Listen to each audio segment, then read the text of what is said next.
Hello, and welcome to a special mini edition of the Sustainable Commodities podcast, recorded live at the Regenerative Agriculture Summit Europe in September 2025. I'm Barnaby Patchett, MD of 199, a marketing and comms agency working in sustainable commodities.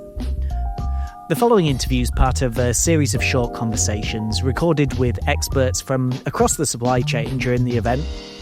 Look out for the others and check for the special report episode on the conference, which is available now. Hi, so I'm here with Robyn Cooper she is the Senior Manager, Vive Regenerative Agriculture at CZ.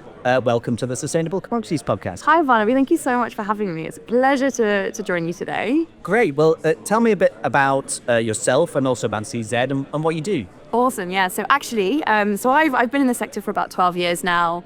Regenerative agriculture, I would say, for that time, but of course it didn't always have that name, and new labels and evolving. But I come from working in primarily actually the sugar sector, with smallholders, large-scale farmers, and that's actually a lot of what my new role. So CZ, Zarnaco is the full name, and what it's historically been known as is a sugar supply chain services company, primarily working with sugarcane, but also actually other commodities as well. So probably the Sustainable Commodities podcast is a good place to be. Yeah. I've only been here for 5 months, so my background as well, starting out working with smallholders in Southern Africa, Europe, Brazil, etc.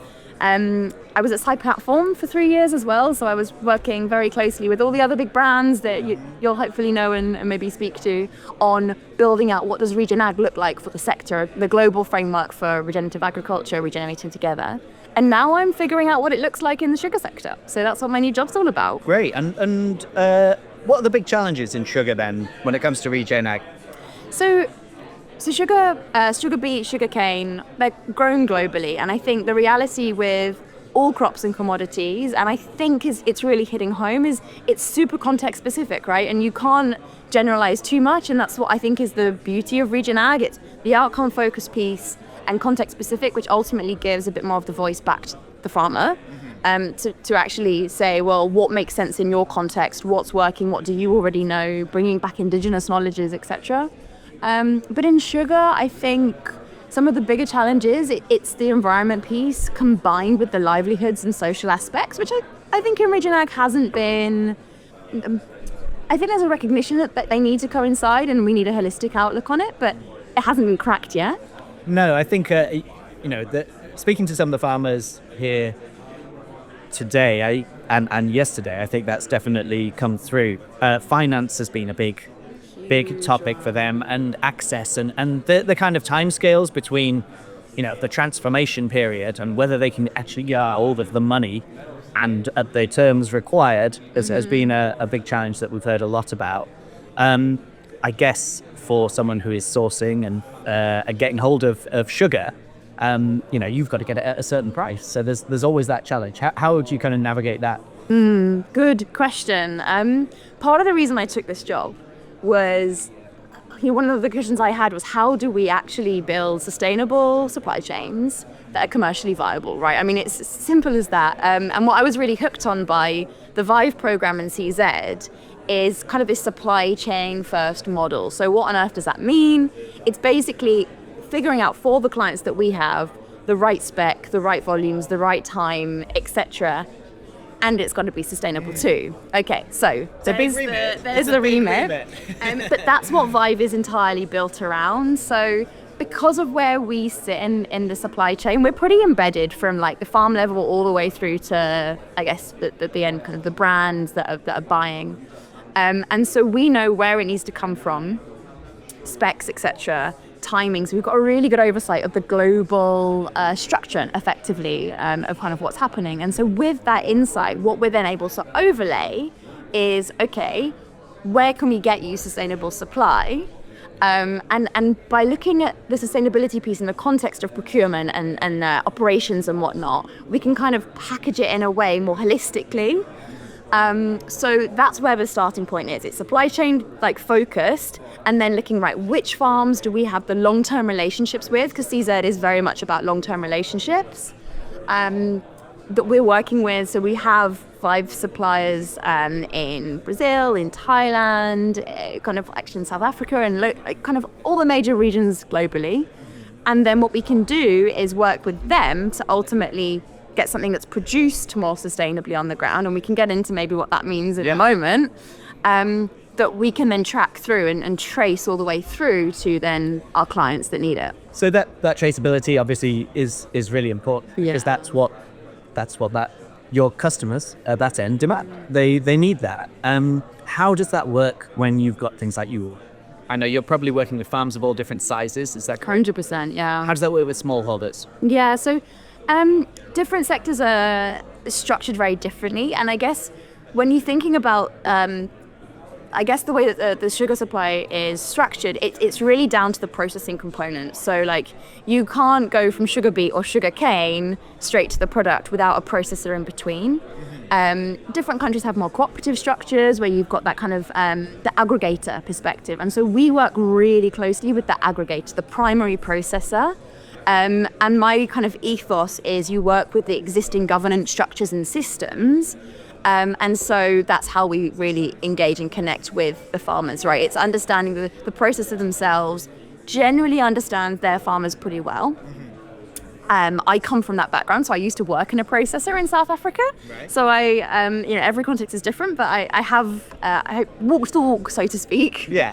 And so we work closely with the processor to make sure that as we're rolling out sustainability initiatives within Vive, that it meets the needs of the farmers in that respect. So obviously designing something super different for a small scale context to where we've got large estates. What do those interventions look like in practical terms? What are you bringing in to those farms, or what are you suggesting they do? Yeah, so historically, because ultimately as an organization, we've just basically had to meet the needs of the client, and up until the last few years it's been responsible sourcing, so looking more governance perspectives, and that's where I'm biased because I come from Sci Platform before, but the great work of the Sci FSA program and others, where really you're just getting the good governance structures in place. Do you have the human rights due diligence in place and other things? Because that's the big risk, obviously, for your customers from a reputational perspective. That's and where it's the baseline, right? It is. Come on, it's really the minimum that we should be aiming to. Oh, yeah, I don't disagree, but the at that end of the supply chain, some of those actors potentially have checkered pasts in some of these ones. So for them, addressing that's really important, not just from it's the right thing to do, but also from a reputational 100% risk perspective. Yeah. So that's been where it's come from. That's where it started from. Now, of course, that's evolving. So we've actually now got something called Vive Climate Action, which is a carbon or GHG emissions quantification tool, so getting primary data. And we're using that and going in with the farmers. So we've got a project in Thailand, for example, with smallholder farmers on decarbonisation and regen ag. So this is a relatively newer space for us, and it's kind of what I've been brought in to build out and grow. But the governance and the due diligence piece is like really the minimum. And now we're going in and we're doing the baselining from a carbon, regen ag and livelihoods perspective, and co-designing with those farmers what an improvement program looks like. So looking at things kind of how can we reduce burning, reduce tillage, they're two absolutely critical pieces. How can we maybe start to integrate cover crops in a system so sugarcane is grown. It's not perennial and it's not an annual crop, right? You plant it and it's in there for 5 to 7 years, really depending on the country. Okay. So can you plant maybe an intercrop or a cover crop in the between years?